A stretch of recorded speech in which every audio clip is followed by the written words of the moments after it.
అందరికీ నమస్తే. గరం గరం వార్తలకి స్వాగతం. ఇయాల కూడా మీకోసం చాలా వార్తలు పట్టుకొచ్చినాం. అంతకంటే ముందుగా హెడ్లైన్స్. కవిత పార్టీపై కేఏపాల్ సెటైర్లు. కవిత ఏబిసిడీలు కూడా తెలియదు. కరీంనగర్ షాపులో దొంగలు గన్నులతోని బెదిరించి ఎత్తుకుపోయిండ్రు బంగారు నగలు.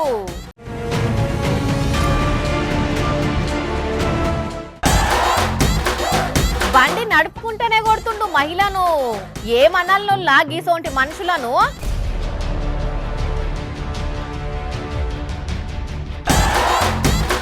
వాటర్ ట్యాంక్ ఎక్కిండ్రు రీల్స్ కోసం. హెలికాప్టర్ తీసుకొచ్చిండ్రు వాళ్ళని దించడం కోసం.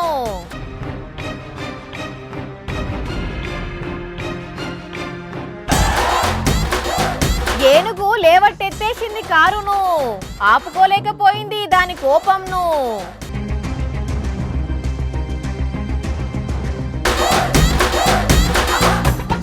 అమెరికాలో ఉన్న, ఆస్ట్రేలియాలో ఉన్న, దుబాయ్లో ఉన్న, కెనడాలో ఉన్న, టర్కీలో ఉన్న, ఎక్కడున్నా ప్రతి క్షణం తెలుగు రాష్ట్రాల గురించి ఆలోచించే కేఏపాల్ సారు ఇవాళ గరం గరం వార్తలకు వచ్చిండు. అందరితో మాట్లాడుతా అంటున్నాడు. మరి సార్ ఏం మాట్లాడతాడో చూద్దామా? సార్ ఎట్లున్నారు? ఎక్కడున్నారు? పాలిటిక్స్ ఎట్లున్నాయి? కేసీఆర్ గారి కూతురు కవిత కొత్త పార్టీ పెట్టిందట. అవును సార్, ఇప్పుడు తెలంగాణ రాజకీయాల్లో ఇదే పెద్ద వార్త. ఎవరు పెట్టించారు, ఎందుకు పెట్టించారు అవన్నీ మీకు తెలుసు? మాకేం తెలియదు సారు. మీకేమైనా తెలిస్తే చెప్పండి. కవిత వలన ఎవ్వరికి ఒరిగేది ఏమి లేదు. అవ్వా, గంత మాట అంటారేంది సార్? 1000 రోజుల్లో పవర్లకు వస్తుందట. అంటే ఆవిడ కనీసం ఏబిసిడీలు కూడా తెలియదు. అంటే మీరే తోపు, మీరే బాగా పార్టీని నడుపుతున్నారు అంటారు, అంతేనా? అప్పులు నేను ఒక్కనే తీర్చగలను, జాబులు నేను ఒక్కనే తేగలను, అభివృద్ధి నేను ఒక్కనే చేయగలను. మరి ఇంత టాలెంట్ ఉన్నా మీకు మొన్న ఒక్క సీటు కూడా ఎందుకు రాలేదు సారు? నేనేమో అమెరికాలో చాలా బిజీగా ఉన్నాను సార్. పార్టీ నడపడం అంటే పాన్ డబ్బా పెట్టినట్టుగా సార్. ఇక్కడ పార్టీ పెట్టి అక్కడేం చేస్తున్నారు మరి అని అంటారు మీ ఫ్యాన్స్. ట్రంప్ మొదలుకొని ప్రపంచ నాయకులందరూ నా సలహాలు తీసుకుంటారు. ఏంది, మీరు సలహా ఇచ్చారా?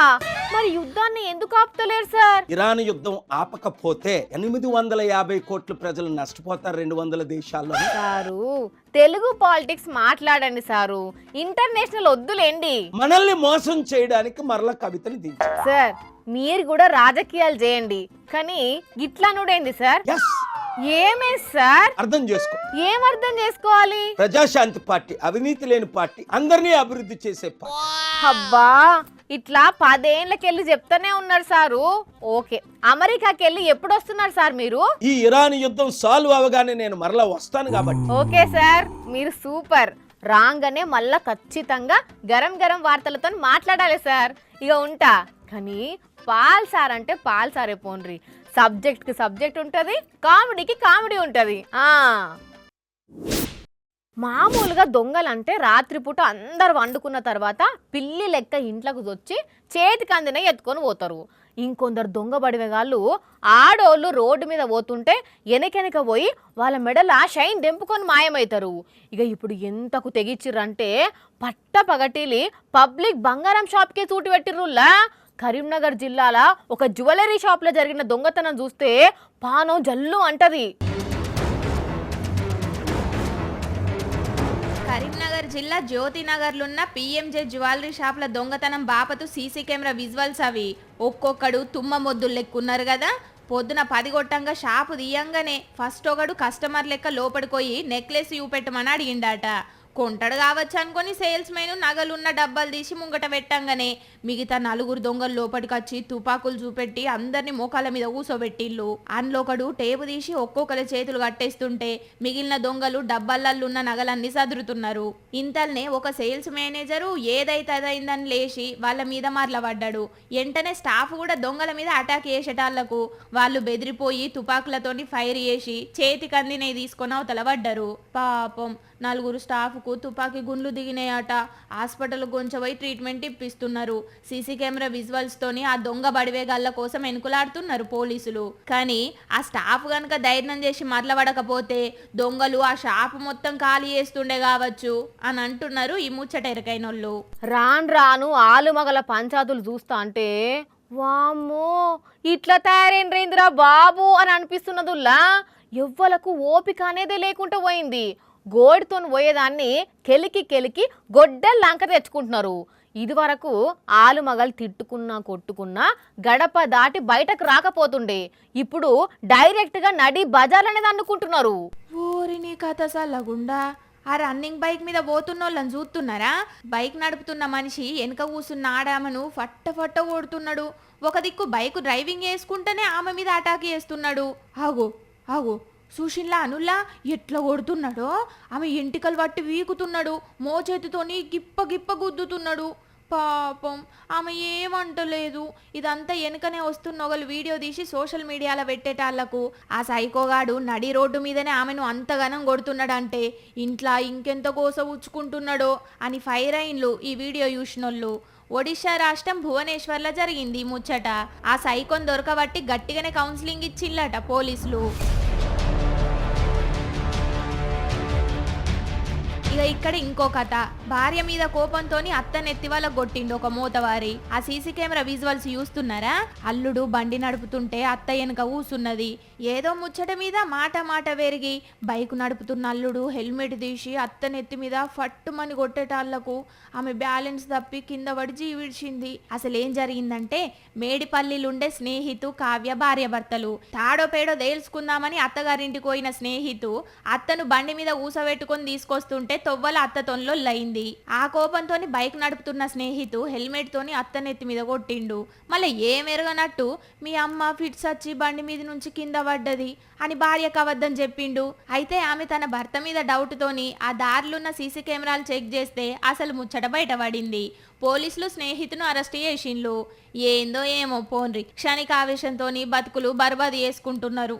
మామూలుగా గుళ్ళల్లో ఉత్సవాలంటేనే మనకి యాదకొచ్చేది ఏనుగు అంబారి. గంత పెద్ద గజరాజు మీద జేజ విగ్రహాలను పెట్టి ఊరేగిస్తుంటే చూస్తందుకు 2 కళ్ళు జాలేలే. ఇక వేడుకను చూడాలని భక్తులు కూడా మస్తు మంది ఆరాటపడుతుంటారు. అగో గట్లనే ఊరేగింపు అయిపోయినాక ఆశీర్వాదం కోసం మనం తీసుకుపోతున్న ఏనుగు చూడుండ్రి ఎంత ఆగం చేసిందో ఒక ఆడ. అయ్యయ్యో, కారును మొత్తం చిత్తడి చేస్తున్నది కదా. కేరళం కిడంగూర్లున్న మహావిష్ణు ఆలయంలా ఉత్సవం అయిపోయినాక ఊళ్ళో భక్తులకు ఆశీర్వాదం ఇచ్చేందుకని తీసుకుపోతుంటేనట. మరి ఏం జరిగిందో, ఎందుకు ఇట్లా ప్రవర్తించిందో గాని షేన్లు తెంపుకొని మంది మీద కురుకులాడి ఇగో ఇట్లా కార్లు బండ్లు అన్ని పీకి పాకం పెట్టిందట. మయనాన్ నుంచి తీసుకొచ్చిండ్రట దీన్ని. పాపం లారీల దీన్ని తీసుకొచ్చిన డ్రైవర్ను తొక్కితే అక్కడికక్కడనే జీవిడిచిండట. ఇంకోవలికి దెబ్బలు తాకినాయట. అటెన్క రెస్క్యూ టీం వచ్చి బంధించి కట్టేసిండ్రు ఇట్లా. గాని ఇదంతా చూసి గిందుకే మూగ జీవాలను ఉత్సవాల్లో వాడకపోవుడు అటు వాటికి ఇటు మనకు మంచిది అని అనబట్టిండ్రట జంతు ప్రేమికులు. కానీ ఎంత నిమ్మలంగా ఉంటాయో, కోపం వస్తే అంతకంత ఆగం చేస్తాయి ఏనుగులు. వామ్మో,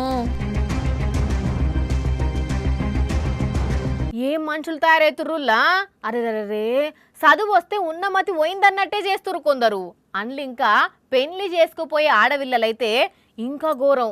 మరి లగ్గానికి అబ్బాయిల కంటే అమ్మాయిల సంఖ్య తక్కువ ఉన్నదనే ఇట్లా ప్రవర్తిస్తురో ఏమో కానీ పెళ్లి ముచ్చట్ల దేనికి కాంప్రమైజ్ అయితే లేరు. విచిత్రంగా ప్రవర్తిస్తున్నారు. అగో గసంటి ఒక పెళ్లి కూతురు పెళ్లి క్యాన్సిల్ చేసుకున్నది. ఇప్పుడు ఎందుకో ఎరికైతే ముక్కుతోటి నవ్వుతారు చూడండి. ఇగో ఈ సుందరాంగే పందిట్లా పెళ్లి నాపుకున్నది. ఎందుకట్లా?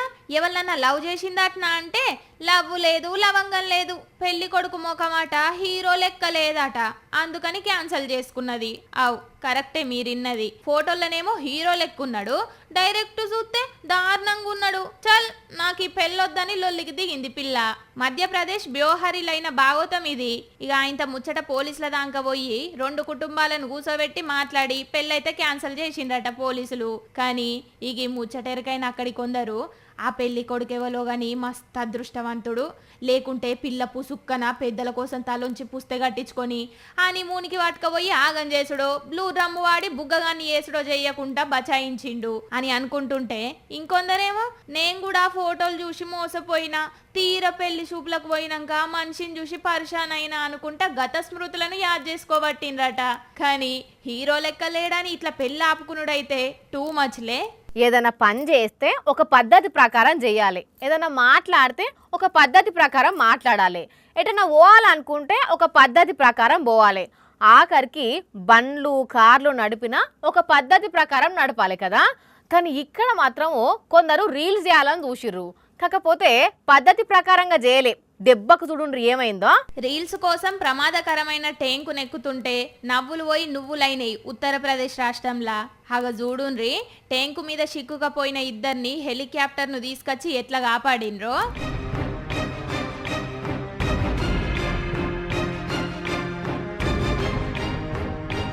మరి ఐదుగురు ఇట్లా ఎవరు ఉపాయం చెప్పినరో గాని అందరికందరు కలిసి పైకెక్కుతుంటే సగానికి పోంగనే మెట్లు కూలితే ముగ్గురు అట్లనే పడ్డరట. ఆ పడ్డోళ్ళ దాంట్లో ఒకళ్ళ అన్నే జీవిడిచిండ్రట. ఇక తతిమ ఇద్దరికి దిగే ఛాన్స్ లేకుండా అయ్యేసరికి ఇట్లా హెలికాప్టర్తో దించిండ్రు. కానీ ఏంది చెప్పుండ్రి, అదేదో మంచి ట్యాంక్ అయినా బాగుండు, ప్రమాదకరమైన ట్యాంకు దగ్గరకు పోయి ప్రాణాల మీదకి తెచ్చుకునే. ఇక ఇదో ముచ్చటైతే గిటు చూడుండ్రి, రైళ్ల సీట్లు ఇంపుకుంటా వీడియోలు తీసుకుంటా ఎట్లా రీల్స్ చేసిండ్రో. అరే మీ చిల్లరేషాలు సల్లగుండా జర ఆగుండ్రా అయ్యలు.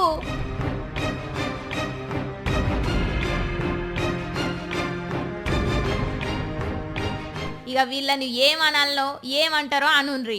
అరే రైలు ఎక్కినోళ్ళు గమ్మునెక్కి ఎటు పోవాలనో పోవాలి, వాళ్ళ స్టేషన్ వచ్చినాక దిగాలే గాని ఏంది చెప్పుండ్రి ఇది.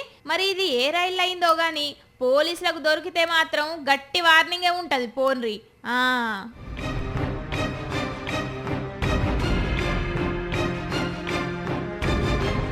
లారీలు ట్రక్కులు నడిపే డ్రైవర్ అన్నల గోస మామూలుగా ఉండదుల్లా. వారాలు ఇల్లు వదిలిపెట్టి పోతారు, రాత్రుళ్ళు నిద్ర బంద్ చేసుకొని బండ్లు తోలుతారు. ఏడవర్తాన్నే ఆగుడు తినుడు, బండ్ల కింద బండి లోపలనే వండుడు చాలా అవస్థ ఉంటుంది కదా. సరే ఈ తిప్పలంతా ఇంటిని ఎలా తీసుకునే తందుకు భరిస్తారనుకుంటే దీనికంటే ఎక్కువ గోసైతుందట ఫైన్లు చేయంగా. అందుకని పాపమో కన్న చూడుండ్రి ఏం చేసిండో.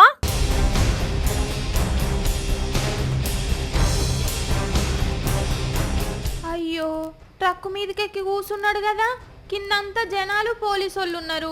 ఓ భయ్యా దిగు అని పోలీసు ఆయన. లేదు నేను దిగా. ఒకసారేమో 2500 ఫైన్ వేసిండ్రు, మళ్ళీ ఇప్పుడు 4500 అంటున్నారు. పైసలు అనుకుంటున్నారా పెంకాసులు అనుకుంటున్నారా? అవి ఈ తీర్ల ఫైన్లు కట్టుకుంటా పోతే నేను ఇక పెళ్ళం పిల్లల్ని పోషిస్తా, అందుకే నేను పోతా, నేను చచ్చిపోతా అని డీజిల్ అంతా మీద గుమ్మరించుకొని ట్రక్ ఎక్కిండి ఇట్లా. అరే దిగవయ్యా అంటుంటే కూడా అన్ని బరాబరి ఉన్నాక ఎందుకు ఇట్లా ఫైన్ వేసిండ్రు? అందుకే నేను పానాలతోటి ఉండా అని బాగా చేపే బాధపడ్డాడు. లాస్ట్కి ఇక పైసలు కట్టే పని లేదు, దిగు, నీ సంధాన నువ్వు పోదు చక్కగా, మళ్ళీ ఎక్కడ ఎవ్వరు కూడా ఆపకుండా చూసుకుంటాం కానీ దిగు అన్న ఓలే గప్పుడు దిగచ్చిండట. కానీ మరి కొందరు పోలీసులు కూడా పైత్యం కాకుంటే అన్ని చక్క ఉన్నాక ఫైన్ వేసుడు ఎందుకు? అన్నున్నోనికే ఫైన్ వేస్తే ఇక కాయిదాలు చక్క లేకుంటే కథమే. దొరికినంత దోచుకో హే దోచుకుంది దాచుకో అన్నట్టేనా? గిట్లుంటాయి చూడుండ్రి ట్రక్కులు నడిపే అన్నల కష్టాలు పాపం.